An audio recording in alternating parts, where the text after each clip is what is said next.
part of a general exploration on the nature of identity and the politics and science of identity, this article about the Armenian Genocide on Wikipedia ties in. And it ties into the sexual abuse and denial and cover-up that I experienced with my own therapist and colleagues, and his colleagues. And the thing that I want to say about identity is that because it's necessary, we tend to frame the world in ways that strengthen our identity. And identity is a pattern of thinking, feeling, speaking, doing, and being. And that pattern is something we reference and say, this is me. And we're all threatened by the loss of identity. We're threatened by the loss of self, the loss through change. And with change, the exposure to the unknown and fear of the unknown. So what's interesting is the pattern of denial. So we have a people who predate the Ottoman Empire, and Turkey in many ways is founded on the narrative that it had to form, etc. And its birth emerges out of the genocide of the Armenians. And so the truth has to be denied that would discount or delegitimize the identity of a people today. And so you have a pattern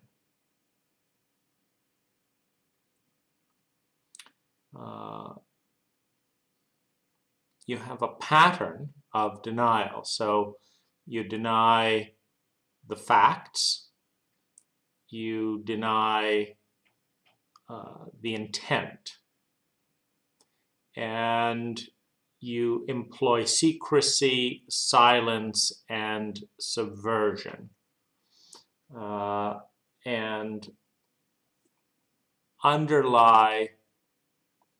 undermine the reality with half-truths.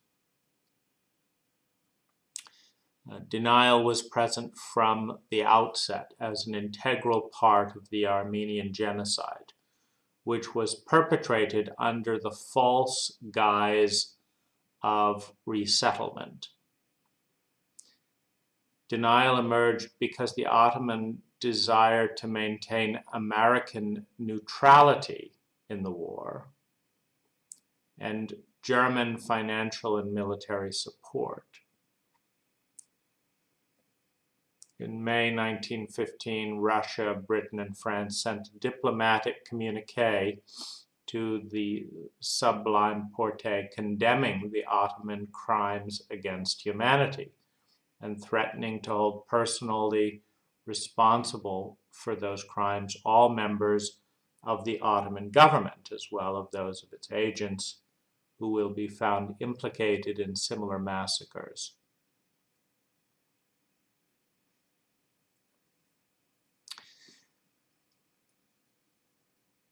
So this focus of secrecy and denial and silence is present in every cult. It's present in every family. And it's present in the ego structure of every identity. Because we live in a cult of isms: chauvinism, ageism, racism. We have elitism. We have capitalism. And each one of these isms creates a hierarchical framework that this is better than this, and the people associated with this. So in capitalism, the people associated with capital are more valuable than the people who are not associated with capital. In chauvinism, men or masculine energy and the people associated with masculine energy are ranked higher than women or men and women associated with feminine energy. In racism, white people are considered more valuable than people of color. And in ageism, it depends on the cult, but in some cases the elderly are considered more valuably than the young. That tends to be more Asian cultures, where you'll have the young, routinely shamed or punished or used for the benefit of the elders, and shamed and punished for not respecting the elders. And then on the other hand, in more Western cultures, you have the elderly that are shamed for not being in their prime and being useless and irrelevant. And it is the young who are elevated, particularly young women. And so, and in aestheticism, you'll find that certain proportions of body, these people are treated better. Court statistics in the United States show that white people are treated better than black people in court, and that blonde, attractive women are treated better than black women, but also better than non-attractive women. And so all of these isms create this hierarchical framework for abuse, because what is lost in the isms is the innate value of every human being, which in materialism, material is valued as more important than the person. And so the people who have the most material are the most valuable and thus treated the best. In militantism, the people with the best army are considered valuable and important, and the people without the best army are considered second class. In culturalism and educationism, you would have the people with the most degrees, and PhDs are considered to be more valuable than someone who is farming, someone who is milking the cows. Though it does take a little bit of a stretch to understand how so many of our PhDs are more useful than someone who milks a cow or grows vegetables or drives a cab, which in many cases has more tangible value than the paper pushing of so many of our, quote, highly educated people.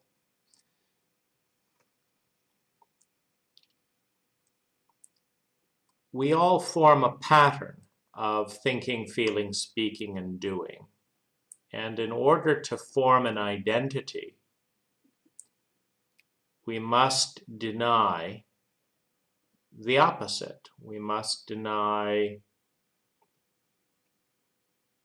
that which we are not. In order to be something, we have to not be everything else. And in order for the Turkish people to be proud in a global environment that shames those who commit genocide, then the truth of the genocide has to be denied. In order for a father who molested his daughter or his son to hold his head high in a cult that shames pedophilia and incest, the reality of the abuse has to be denied. Now, it's very difficult to deal with traumatic, violent abuse. And it's even harder in a framework of denial. It's almost impossible to grieve the full extent of horror committed in the last 120 years on a global level. But it's much harder to grieve and deal with that horror when it is being denied.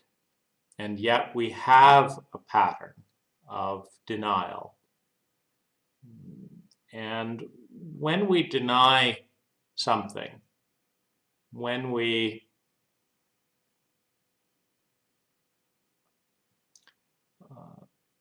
attack the truth through silence, through attacking those that tell the truth, through denial, through subversion, it leaves the victim not only carrying the shame, the cruelty, etc., the fear and the rage of the aggressor, but also invisible, asked to be invisible to accommodate the identity needs of the abuser. And so Ann Watts, my therapist, asks me to not tell anyone that her colleague and her student and her therapist sexually abused her client, because it destroys the identity of her organization, the Human Awareness Institute. And I am punished, removed from the lists, denied an apology, because protecting the identity of the Human Awareness Institute is more valuable to those in power at the Human Awareness Institute.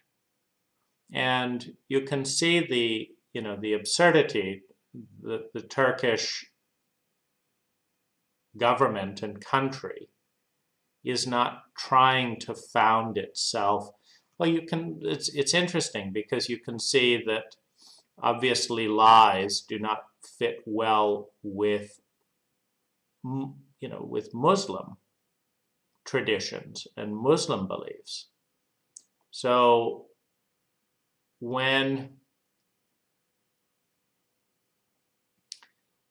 so you have this interesting dynamic.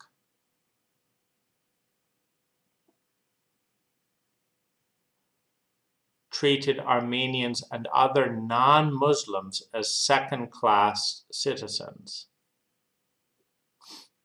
And so the Ottoman Empire is saying, we're Muslim, so we're better than you as Christians.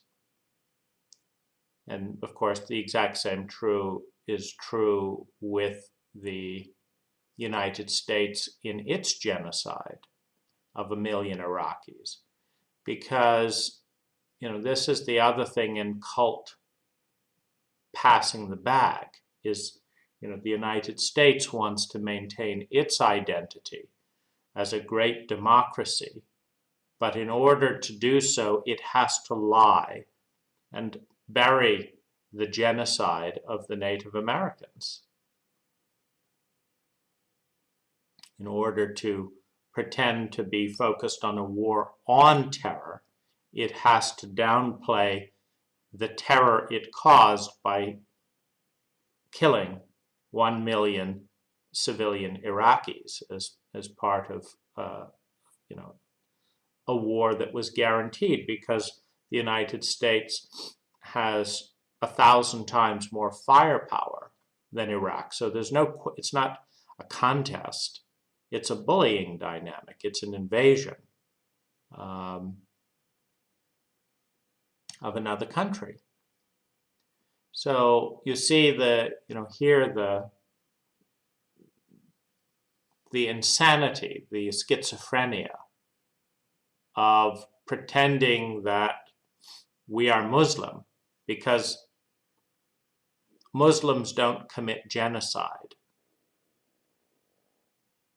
and neither do Christians. So we're not being specific, targeting the level of hypocrisy. It's simply that, as far as I can tell in looking at recent history, whether it is the Catholics covering up the pedophilia of 5% of their own priests and rotating the priests into new parishes to continually sexually molest young boys primarily, or whether it is, which is of course the antithesis of Christianity, because Christianity claims that homosexuality cannot be accepted except if you're an older male priest molesting young boys, then that's fine, as long as it's covert. If it's overt, that's the problem.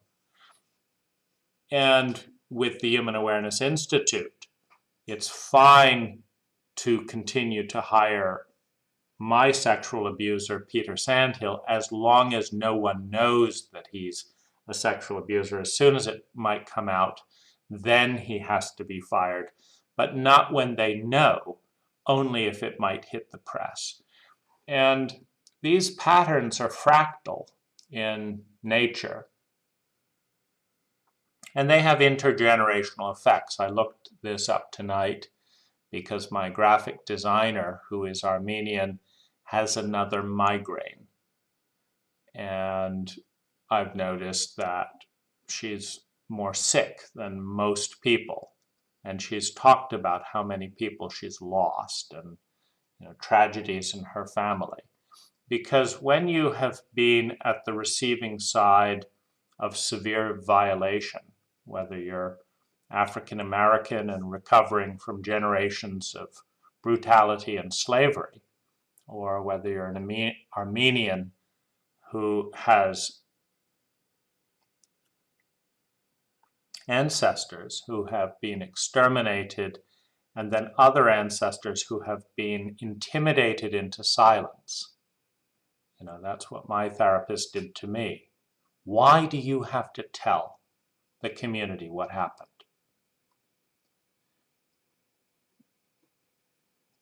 My point is that this pattern is happening at every level of our culture, in every culture on the planet today, in every family on the planet today.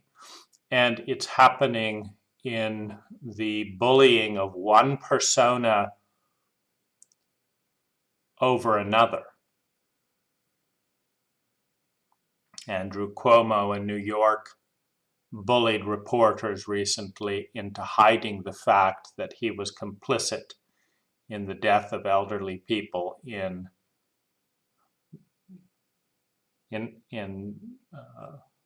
the elderly homes in New York State. threatening to destroy the reporter's career if the truth came out. Because Andrew Cuomo is trying to maintain an identity of statesman-like competency. And if the truth comes out that he is incompetent, leading to the murder of his own people, his identity is lost. And if the truth comes out that the Turkish people do not have innate rights to certain land and certain views of history, that the identity is based on lies and secrecy, then it weakens the identity, and there is a fear of the unknown and a fear of change.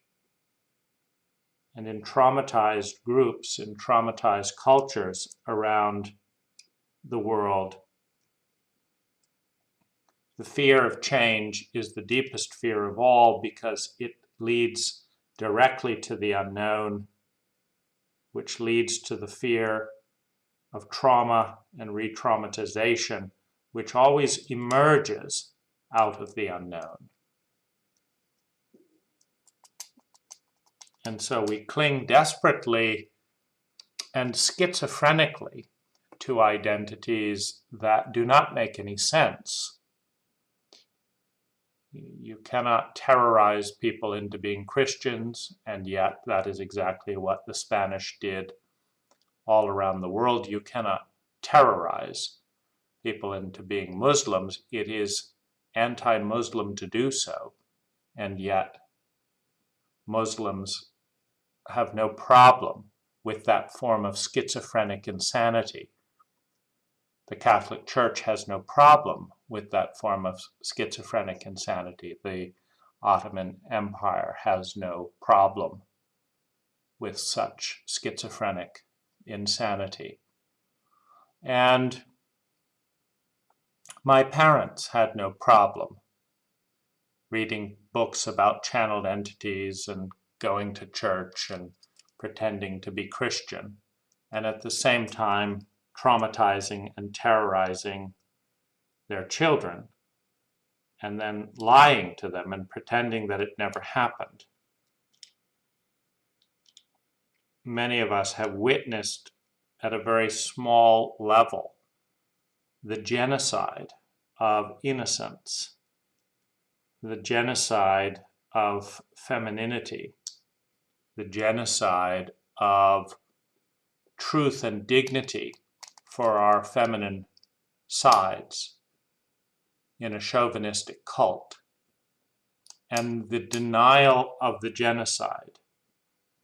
After the slaughter takes place, there's a turning away in the family system. There's a turning away in the cult. The teacher looks the other way, changes the subject, puts on a nice smiley face, and says, let's move on. This never happened. Don't talk about it. In Australia, there was an interesting school, let's pull it up, in which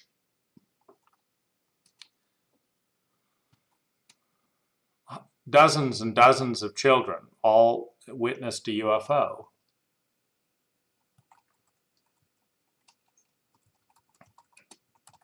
And it's very interesting to Westall.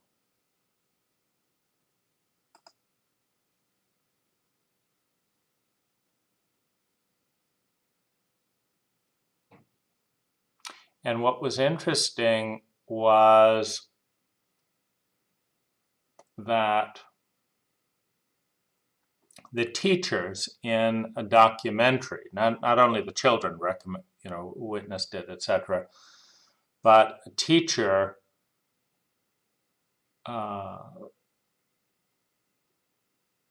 talked about the fact that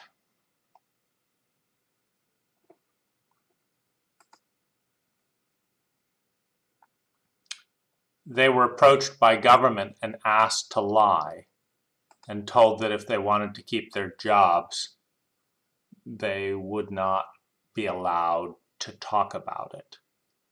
And it's very hard for children to process something so unusual.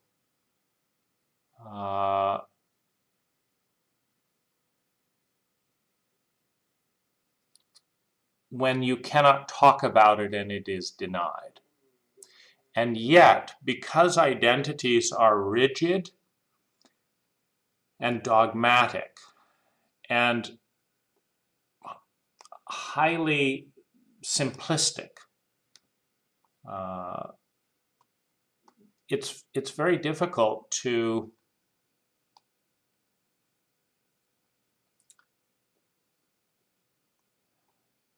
it's very difficult to accept complex data that doesn't fit within the dogma of the identity and still know who one is and not be thrown into chaos. And it is the fear of chaos, the fear of the unknown, the fear of the feminine, because you have order and known, which is the masculine counterpart to the feminine counterpart of chaos and the unknown.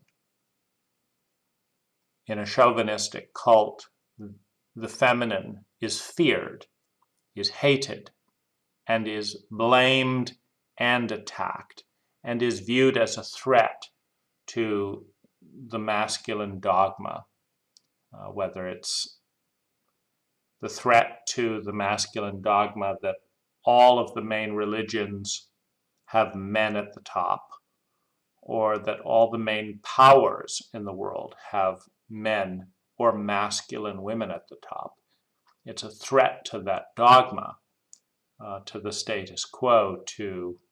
It was a threat to the United States 100 years ago to have women try and vote.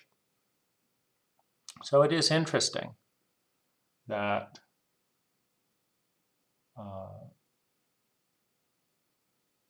this is going on. It's interesting that this is going on. And the same pattern repeats itself again and again in every culture, in every generation, in 1,000 different ways.